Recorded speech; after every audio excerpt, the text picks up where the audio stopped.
Okay, we're summarizing the end of the Maimer on Daf Kuf Yud Beis Amud Aleph, where we talked about the idea that when there is a deficiency, the form through which it is offset is through the elevation that comes from below.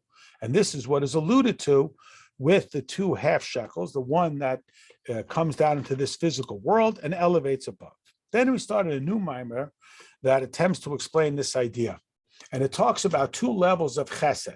The level of chesed that is connected to keser, that is to the conceptual, and the level of chesed that is embedded within the pragmatic.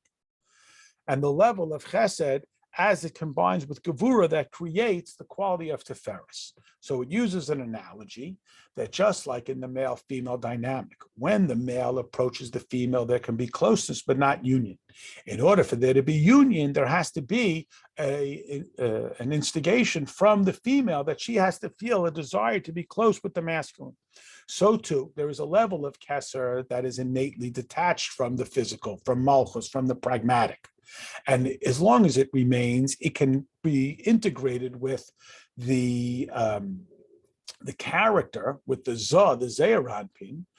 But in order for it to be connected with the malchus, there has to be an elevation. And that elevation is effectuated through Torah and mitzvahs.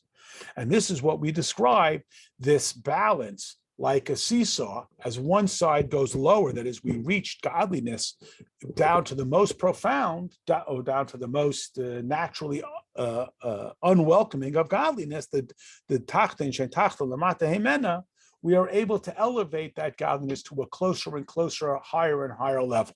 The more the masculine aligns with the feminine, the more the feminine is prompted to be aligned with the masculine and to be elevated and create genuine union. And this is why during the 6 weekdays, we collect up the godliness. We identify it from within the physical world. And on Shabbos, we are able to, quote, enjoy it, because on Shabbos, we cannot go and discover it.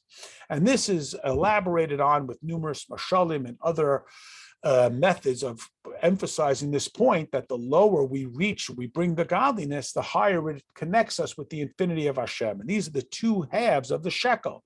One that is conceptual, that's brought down internally, and one that is pragmatic, that results in reaching the lowest to bring us to be connected to the loftiest.